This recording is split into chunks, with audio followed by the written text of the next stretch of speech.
যারা ব্যবসা করেন, যারা বিয়ে করতে চাইছেন বা বিবাহিত জীবন লিড করছেন, তাদের জন্য অন্যতম প্রধান কারক গ্রহ সেটি কিন্তু মঙ্গল।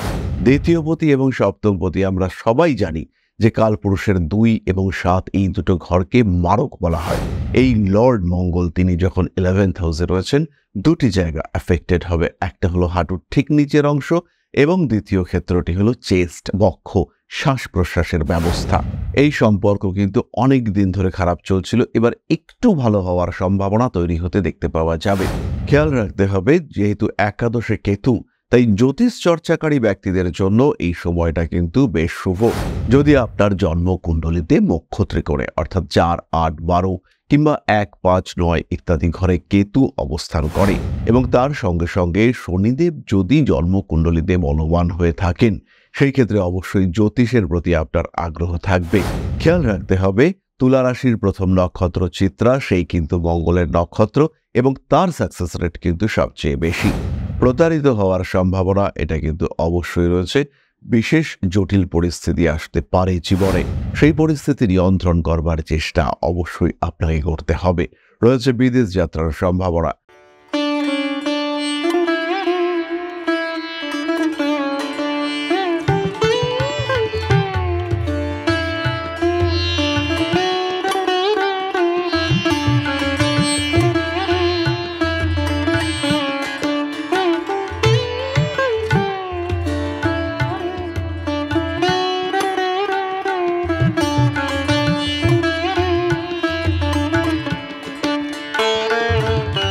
নমস্কার, ঋষিবাণী ইনস্টিটিউট অফ ভেদিক অ্যাস্ট্রোলজির পক্ষ থেকে স্বাগত জানাই আজকের জ্যোতিষ আলোচনায়। আমি শান্তনু আপনাদের সঙ্গে আলোচনা করব মূলত মঙ্গলের সঞ্চার নিয়ে।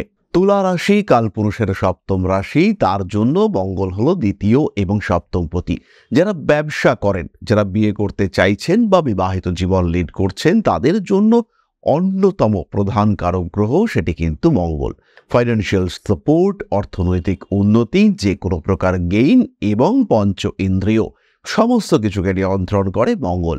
সেই মঙ্গল কিন্তু দীর্ঘদিন নিচস্থ অবস্থায় ছিল। সেই নিচস্থ অবস্থা পরিত্যাগ করে এবার মঙ্গল প্রবেশ করতে চলেছে একাদশে অর্থাৎ সিংহ রাশিতে। কালপুরুষের সপ্তম রাশি তুলার জন্য কেমন যাবে, কি ঘটতে পারে? এই যে এতদিন কর্মক্ষেত্রে খিচির খিচির খিচির খিচির চালিয়েছেন, সমস্যা তৈরি হয়েছে বিভিন্ন দিক থেকে, কাজ করেও এক বিন্দু সুনাম পাননি, অকারণ ঝামেলা, অশান্তি, কলহের সম্মুখীন হয়েছেন। এই অবস্থা থেকে কতটা বেরিয়ে আসতে পারবেন তুলা, সেটাই আমরা খুঁজে বার করবার চেষ্টা করব। জমি, বাড়ি, ভূমি ইত্যাদি গ্রহণ করবার, অর্জন করবার যে চেষ্টা এতদিন ধরে ব্যর্থ হচ্ছিল, যে চেষ্টা করেও আলটিমেটলি সাকসেসফুল হতে পারছিলেন না, সেই সুযোগ কিন্তু এবার আপনাদের সামনে আসতে চলেছে। কি ঘটতে পারে আগামী দিনে? 7ই জুন মঙ্গল প্রবেশ করবে সিংহ রাশিতে। নিচস্থ অবস্থা, জল তত্ত্বের রাশি মঙ্গল কিন্তু এখানে ভীষণ দুর্বল। অগ্নিতত্ত্বের একদম জ্বলন্ত কয়লার মতন গ্রহ তিনি কিন্তু মঙ্গল।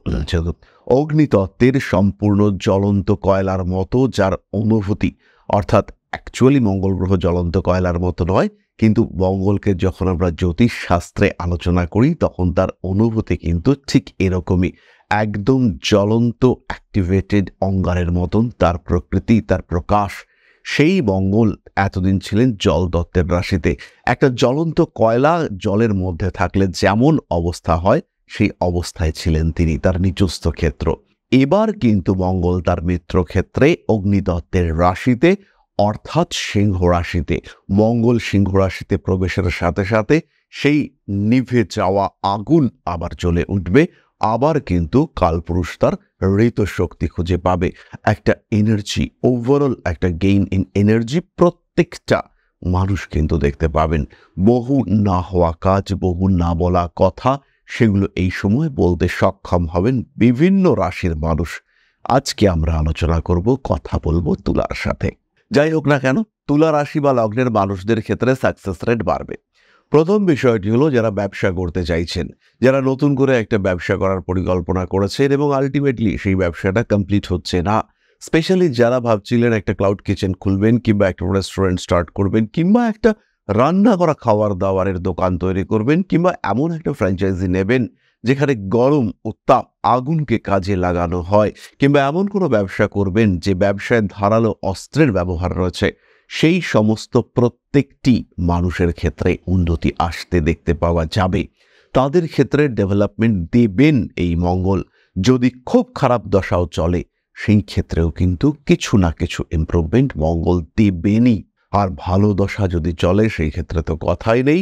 আর একবার ঘুরে দাঁড়াবার সুযোগ জাস্ট 1 মাস 15 দিনের জন্য সেটা মঙ্গল দেওয়ার চেষ্টা করবেন। মঙ্গল কিন্তু একাদশভাবে আসার সাথে সাথে পায়ে কোনো অপারেশন, অস্ত্রোপচার ইত্যাদি টেন্ডেন্সি ক্রিয়েট করবেন, এবং এর ফলে আসবে সুস্থতা। দ্বিতীয়পতি এবং সপ্তমপতি আমরা সবাই জানি যে কালপুরুষের 2 এবং 7 এই দুটো ঘরকে মারক বলা হয়। এই লর্ড মঙ্গল তিনি যখন 11th হাউসে রয়েছেন, দুটি জায়গা এফেক্টেড হবে। একটা হলো হাঁটুর ঠিক নিচের অংশ, এবং দ্বিতীয় ক্ষেত্রটি হলো চেস্ট, বক্ষ, শ্বাস প্রশ্বাসের ব্যবস্থা। এর মধ্যে হাঁটুর ক্ষেত্রটি কিন্তু পীড়িত হওয়ার সম্ভাবনা অনেকটাই বেশি। যাদের হাঁটুর সমস্যা ছিল তাদের ক্ষেত্রে এই সমস্যা বাড়বে, এবং এতটাই বাড়বে, এতদিন ইগনোর করছিলেন, এবার ট্রিটমেন্ট করতে বাধ্য হবেন আপনি, এবং মঙ্গল ট্রিটমেন্ট করাবে। ট্রিটমেন্ট করিয়ে আপনাকে এনে দেবে সম্পূর্ণ সুস্থতা। একদম সম্পূর্ণ সুস্থতা বলতে আমরা যা বুঝি সেটা মঙ্গল আপনাকে এনে দেবে। তৃতীয় বিষয়টি হলো বিবাহ। দ্বিতীয়পতি সপ্তমপতি কুটুম্বকুলের মানুষজন আপনার বিয়ে দেওয়ার জন্য বেশ উৎসাহিত হয়ে উঠবেন। শুধু উৎসাহী হয়েই তারা থামবেন না, তারা কিন্তু এর জন্য বেশ অ্যাক্টিভ, সক্রিয় হয়ে উঠবেন। সুতরাং বিয়ে হয়ে যাওয়ার সম্ভাবনা এটা কিন্তু অনেকটাই বাড়বে। অ্যাটলিস্ট বিয়ের কথাবার্তা সেটা এগোতে দেখতে পাওয়া যাবে। সপ্তমপতি অবস্থান করে রয়েছেন একাদশে, বিয়ে হওয়ার জন্য এটা একটা সলিড কম্বিনেশন, যদিও কিছুটা নেগেটিভিটি আছে। এই নেগেটিভিটির কারণ হলো আপনার একাদশভাবে ইতিমধ্যে কেতু প্রবেশ করেছে। এই যে কেতুর প্রবেশ, কেতু মঙ্গলের সহাবস্থান, এটা একটা দ্বিমুখী মানসিকতা সৃষ্টি করবে, একটা দ্বন্দ্ব, একটা দ্বিধা এটা ক্রিয়েট করবে। ডিসিশন নেওয়ার ক্ষেত্রে কাঠিন্য সৃষ্টি করবে এই কম্বিনেশন। এবং আমরা সবাই ইতিমধ্যে জানতে পেরেছি যে 22শে জুলাই মঙ্গল এবং কেতুর ঘনিষ্ঠ সহাবস্থান দেখতে পাওয়া যাবে। তাই এই 22শে জুলাইয়ের আশেপাশের ডেটগুলো কোনো স্ট্রং ডিসিশন নেওয়ার জন্য অ্যাভয়েড করতে হবে। ওই সময় কিন্তু আমরা কোনো স্ট্রং ডিসিশন নিতে যাব না, এবং চেষ্টা করতে হবে ওই সময় যতটা সম্ভব ম্যাক্সিমাম কশাস থাকার চেষ্টা অবশ্যই আমাদের করতে হবে। পরবর্তী বিষয়টি হলো স্বামী এবং স্ত্রীর মধ্যে সম্পর্ক। এই সম্পর্ক কিন্তু অনেক দিন ধরে খারাপ চলছিল, এবার একটু ভালো হওয়ার সম্ভাবনা তৈরি হতে দেখতে পাওয়া যাবে।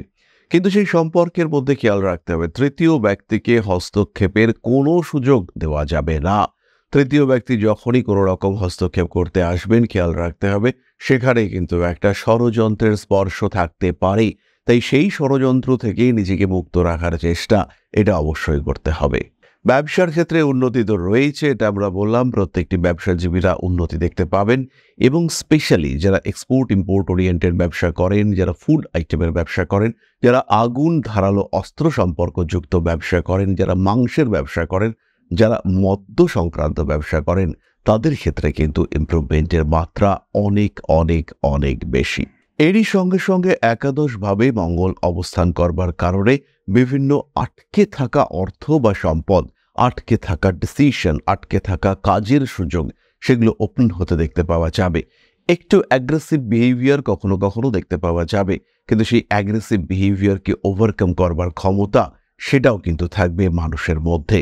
তুলা রাশি বা লগ্নের মানুষ নিজের এই অ্যাগ্রেসিভ বিহেভিয়ারের মাধ্যমে যেমন নিজের বিভিন্ন আটকে থাকা কাজ উদ্ধার করতে পারবেন, ঠিক তেমনভাবেই সেই কাজ সম্পূর্ণ হয়ে যাওয়ার পরে সেই অ্যাগ্রেসিভ বিহেভিয়ারকে কন্ট্রোলও করতে পারবেন। তাই নিশ্চিন্ত নির্ভাবনায় অবশ্যই থাকা যায়। তুলা রাশি বা লগ্নের মানুষজন তারা কিন্তু নির্দ্বিধায় থাকতে পারেন। সমস্যা অতিক্রম করবার সময় এসছে, এবং 2025 যে পরিবর্তনের বছর, তার একটা বড় পরিবর্তন সূচিত করতে চলেছে এই মঙ্গলের সঞ্চার। ফাইন্যান্সিয়াল ট্রানজাকশনের ক্ষেত্রে একটু সাবধানতা অবলম্বন করতে হবে। হঠকারী সিদ্ধান্ত ফাইন্যান্সিয়াল ট্রানজাকশনের ক্ষেত্রে একেবারেই নেওয়া যাবে না। এরপরে আমরা চলে আসব নাক্ষত্রিক আলোচনা প্রসঙ্গে। খেয়াল রাখতে হবে, যেহেতু একাদশে কেতু, তাই জ্যোতিষ চর্চাকারী ব্যক্তিদের জন্য এই সময়টা কিন্তু বেশ শুভ। যদি আপনার জন্মকুণ্ডলিতে নক্ষত্রে করে অর্থাৎ 4, 8, 12 কিংবা ১, ৫, ৯ ইত্যাদি ঘরে কেতু অবস্থান করে এবং তার সঙ্গে সঙ্গে শনিদেব যদি জন্মকুণ্ডলীতে বলবান হয়ে থাকেন, সেই ক্ষেত্রে অবশ্যই জ্যোতিষের প্রতি আপনার আগ্রহ থাকবে এবং যদি এই আগ্রহ থাকে তাকে মেটেরিয়ালাইজ করার দায়িত্ব, বাস্তবায়িত করার দায়িত্ব, সেটা নেওয়ার জন্য আমরা রয়েছি আপনার সাথে। জ্যোতিষ শিখতে চাইলে ভর্তি হতে হবে ঋষিবাণীতে। সাধারণ জ্যোতিষ কোর্সে একসাথে 4টি সাবজেক্ট আমরা পড়িয়ে থাকি। তার মধ্যে রয়েছে জেনারেল প্রেডিকশন, অ্যাস্ট্রোলজি অর্থাৎ ভেদিক অ্যাস্ট্রোলজি যাকে আমরা বলে থাকি, রয়েছে হস্তরেখা বিদ্যা, রয়েছে সংখ্যাতত্ত্ব এবং বাস্তুশাস্ত্র। এছাড়াও বহু বিষয় আমরা আপনাদের সঙ্গে সংযুক্ত হতে পারি। তার মধ্যে রয়েছে ট্যারো কার্ড রিডিং। যারা স্বল্প সময়ের জন্য ট্যারো কার্ড রিডিং শিখতে চাইছেন এবং একজন প্রফেশনাল ট্যারো রিডার হয়ে উঠতে চাইছেন, সরাসরি যোগাযোগ করুন আমাদের সাথে। এছাড়াও ফেস স্টাডি কিংবা রেমিডিয়াল মেজার্স ইত্যাদি সংক্রান্ত আলাদা আলাদা ওয়ার্কশপ আমরা করে থাকি, সেখানেও আপনারা সংযুক্ত হতে পারেন। ফিরে আসা যাক নাক্ষত্রিক আলোচনা প্রসঙ্গে। খেয়াল রাখতে হবে, তুলা রাশির প্রথম নক্ষত্র চিত্রা, সেই কিন্তু মঙ্গলের নক্ষত্র এবং তার সাকসেস রেট কিন্তু সবচেয়ে বেশি। তুলা রাশির একাদশে এই মঙ্গল অবস্থান করবার কারণে তুলা রাশি বা লগ্নের মানুষজন বিভিন্ন গম্ভীর পরিস্থিতি অতিক্রম করতে পারছেন। ব্যবসার ক্ষেত্রে ইমপ্রুভমেন্ট হচ্ছে, তবে খেয়াল রাখতে হবে মানি ম্যানেজমেন্টের ক্ষেত্রে তুলা কিন্তু বড় ভুল করে ফেলতে পারেন। প্রতারিত হওয়ার সম্ভাবনা এটা কিন্তু অবশ্যই রয়েছে। বিশেষ জটিল পরিস্থিতি আসতে পারে জীবনে, সেই পরিস্থিতি নিয়ন্ত্রণ করবার চেষ্টা অবশ্যই আপনাকে করতে হবে। রয়েছে বিদেশ যাত্রার সম্ভাবনা। তুলা রাশি চিত্রা নক্ষত্রের মানুষদের অ্যাক্টিভিটি লেভেল বাড়তে দেখতে পাওয়া যাবে। সোশ্যাল মিডিয়ায় নিজেকে আরেকটু জনপ্রিয় করে তোলার সম্ভাবনা এটাও বাড়তে চলেছে এবং তার সঙ্গে সঙ্গে এটাও খেয়াল রাখতে হবে, ইমোশনাল ব্ল্যাকমেলিংয়ের শিকার হতে পারেন আপনি। কাছের মানুষজন তারা কিন্তু আপনাকে বেশ ডিস্টার্ব করতে পারেন, তবে তার সঙ্গে সঙ্গে এটাও খেয়াল রাখতে হবে আর্নিং, মানি মেকিং ইত্যাদি ক্ষেত্রে আপনি সাকসেসফুল। সেভিংসের দিকে কিছুটা খেয়াল রাখতে হবে চিত্রাকে। পরবর্তী নক্ষত্র স্বাতী, কাজের সুযোগ আসবে, ইন্টারভিউর ক্ষেত্রে সাকসেস রেট অনেক অনেক বেশি। পুরনো প্রেম ফিরে আসতে পারে, আংশিক বিপজ্জনক পরিস্থিতির মধ্যে জড়িয়ে পড়তে পারেন স্বাতী নক্ষত্রের মানুষরা। ধর্মীয় বিষয়ের প্রতি, জ্যোতিষ, তন্ত্র ইত্যাদির প্রতি আগ্রহ বাড়তে দেখতে পাওয়া যাবে। নাম, যশ, প্রভাব, প্রতিপত্তি স্বাতীর ক্ষেত্রে বাড়তে চলেছে। ফিরে আসতে পারে পুরনো কোনো সম্পর্ক। এটা যে প্রেম হবে তা কিন্তু সবসময় নয়, যে কোনো সম্পর্কের ফিরে আসার একটা সম্ভাবনা দেখতে পাওয়া যায়। আইনি জটিলতা অ্যাভয়েড করে চলার চেষ্টা অবশ্যই করতে হবে। কোনো একটা রাজনৈতিক সক্রিয় অবস্থার শিকার হওয়ার সম্ভাবনা দেখতে পাওয়া যায়। নান্দনিক কাজকর্মের ক্ষেত্রে একটু অ্যাক্টিভ হয়ে উঠতে হবে। পরবর্তী নক্ষত্র বিশাখা, মানুষকে ভরসা করে ঠকতে পারেন। উচ্চশিক্ষার সম্ভাবনা অনেকটাই বেশি। নতুন শিক্ষা আপনার কর্মক্ষেত্রে একটা নতুন দিক সৃষ্টি করতে পারে। কখনো কখনো রাজনৈতিক সক্রিয়তা বৃদ্ধির সম্ভাবনা দেখতে পাওয়া যায়। আইনি জটিলতা থেকে দূরে থাকার চেষ্টা করতে হবে। প্রিয় ব্যক্তির স্বাস্থ্য নিয়ে বাড়তে পারে দুশ্চিন্তা। মান সম্মান বৃদ্ধির সম্ভাবনা রয়েছে। রাজনৈতিক ক্ষেত্রে অতিরিক্ত সাবধানতা অবলম্বন করতে হবে। চোখ এবং ফুসফুসের সমস্যায় কষ্টপ্রাপ্ত হতে পারেন। ইনফ্যাক্ট অ্যালার্জি, অ্যাজমা ইত্যাদির কারণেও কষ্টপ্রাপ্ত হতে পারেন। এরপরে আমরা চলে আসব প্রতিকার সংক্রান্ত আলোচনা প্রসঙ্গে। এবার আমরা চলে আসব প্রতিকারের আলোচনায়। খেয়াল রাখতে হবে তুলা রাশির জন্য মঙ্গলের এই সঞ্চার কিন্তু ওভারঅল শুভ, ভালো এই সঞ্চার। এই সময় উন্নতি হবে। এই সময় উন্নতিকে আরেকটু ইমপ্রুভ করবার জন্য মঙ্গলের স্তোত্র আমরা পাঠ করতে পারি। অর্থাৎ ধারণীর গর্ভসম্ভূতম বিদ্যুৎ পুঞ্জ সমাপ্রভম কুমারম শক্তিহস্তঞ্চ লোহিতাঙ্গং নমাম্যহম, এটা পাঠ করতে পারি। এছাড়াও বগলামুখী মায়ের যে স্তোত্র বা মন্ত্র তাকে আমরা পাঠ করতে পারি। ওং লিং বগলামুখী দেব্যই সর্বদুষ্টানাং, এই যে মন্ত্রটি রয়েছে এটিকেও আমরা পাঠ করতে পারি। এটাও আমাদের হিউজ পজিটিভ এনার্জি দেবে। এছাড়াও রেমেডি হিসেবে তুলা ইউজ করতে পারেন রেড জাসপার ব্রেসলেট, অবশ্যই সঙ্গে ক্লিয়ার ক্রিস্টাল এবং 6 মুখের রুদ্রাক্ষ পড়তে হবে। খেয়াল রাখতে হবে তুলা রাশি বা লগ্নের মানুষদের জন্য ইনফ্লুয়েন্সিয়াল রুদ্রাক্ষ এটা কিন্তু 6 মুখের রুদ্রাক্ষ। কোনো অ্যাস্ট্রোলজার না দেখিয়েও আপনারা 6 মুখের রুদ্রাক্ষ পড়তে পারেন। জীবনে ওভারঅল ডেভেলপমেন্ট, বেটারমেন্টে একটা ব্যাকআপ, একটা সাপোর্ট, একটা হেল্প এটা কিন্তু অবশ্যই পাবেন। এরপরে আমরা চলে আসব আলোচনার পরবর্তী পর্যায়ে, অর্থাৎ আপনাদের প্রশ্নে জ্যোতিষের উত্তর। তবে তার আগে একটি ছোট্ট বিষয় আপনাদের সঙ্গে শেয়ার করতে চাইব। পরম ব্রহ্ম মিলন মঠ ও সেবাশ্রম অধ্যাত্ম, সেবা এবং প্রকৃতি পূজনে সম্পূর্ণ নিয়োজিত একটি সংস্থা। সম্পূর্ণ স্বেচ্ছাসেবী এবং সমাজ কল্যাণমূলক এই সংস্থা আমরা এগিয়ে চলেছি মানুষের পাশে দাঁড়ানোর লক্ষ্যে। এই প্রসঙ্গে দীর্ঘদিন ধরেই আমরা বিভিন্ন এলাকায় বেশ কিছু কাজ করে আসছি। আপনাদের সহযোগিতা, আপনাদের পাশে দাঁড়ানো, আপনাদের হাতে হাত মিলিয়ে এগিয়ে নিয়ে আসার চেষ্টা, আপনাদের সহযোগিতা, আপনাদের পাশে দাঁড়ানোর প্রয়াস, এই সমস্ত কিছুই আমাদেরকে এগিয়ে নিয়ে চলেছে। আমাদের পাথেয় হয়ে উঠেছে আপনাদের ভালোবাসা। বিগত বেশ কিছুদিন ধরেই আমরা বিভিন্ন অনগ্রসর এলাকায় কাজ করে চলেছি। কখনো আমরা শিশুদের মধ্যে শিক্ষা উপকরণ বিতরণ করেছি, কখনো আমরা পুজোর পোশাক বিতরণ করেছি, কখনো তাদের খাদ্যের ব্যবস্থা করেছি।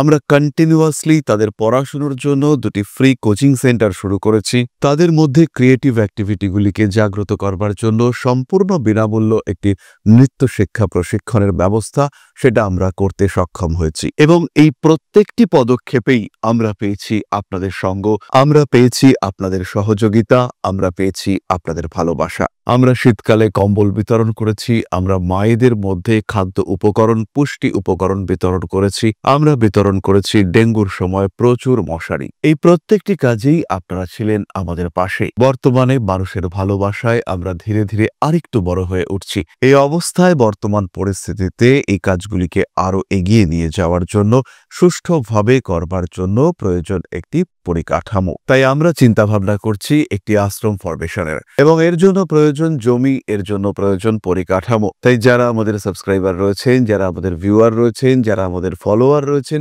যারা আমাদেরকে ভালোবাসেন, যারা আমাদের পাশে থাকেন, প্রত্যেকটি সহানুভূতিশীল মানুষের কাছে আমাদের অনুরোধ, সাধ্যমতো সামান্য পরিমাণে আপনারা এগিয়ে আসুন। বিন্দু বিন্দুতে সম্পূর্ণ হবে সিন্ধুর গঠন, তৈরি হবে পরম ব্রহ্মমিলন মঠ ও সেবাশ্রমের পরিকাঠামো। তাই যারা বিভিন্ন সময় বিভিন্ন অবস্থায় মানুষের পাশে গিয়ে দাঁড়ান, যারা প্রকৃতিকে ভালোবাসেন, যারা জীবনকে এগিয়ে নিয়ে যাওয়ার পথে অন্যকে সাহায্য করতে পছন্দ করেন, সেরকম প্রত্যেকটি মানুষের কাছে আমাদের সাধারণ অনুরোধ, আমাদের এই মহৎ উদ্দেশ্যকে সফল করে তুলবার জন্য যতটুকু সম্ভব, যতটুকু সাধ্য, অবশ্যই এগিয়ে আসুন, বাড়িয়ে দিন সামান্য সহযোগিতার হাত। অধ্যাত্ম, সেবা এবং প্রকৃতি পূজনের এই মহান কর্মে, মহান ব্রতে ব্রতী হয়েছি আমরা। আমাদের সঙ্গে হাতে হাত মিলিয়ে আপনারাও যতটুকু সম্ভব এগিয়ে আসুন।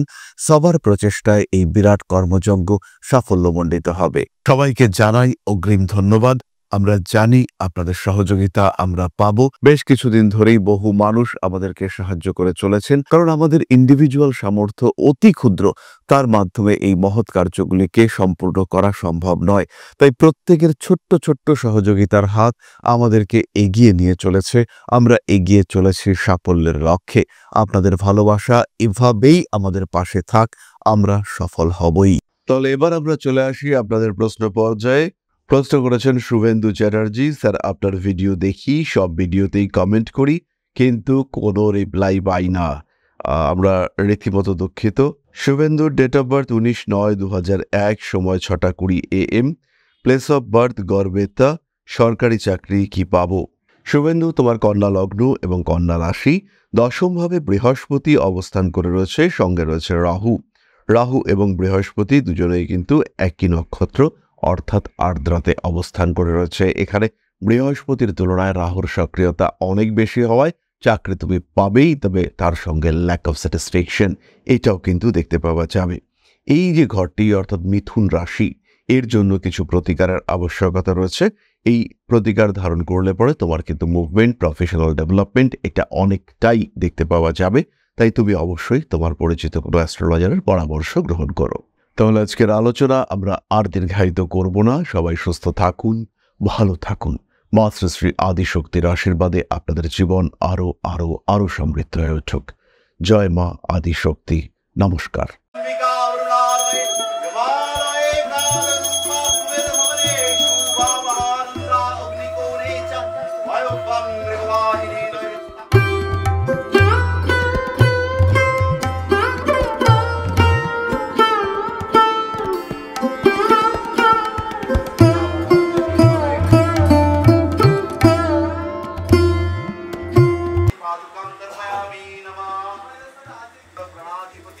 श्रीवाद दक्षिणा कालिका परिषदाय स्वाहा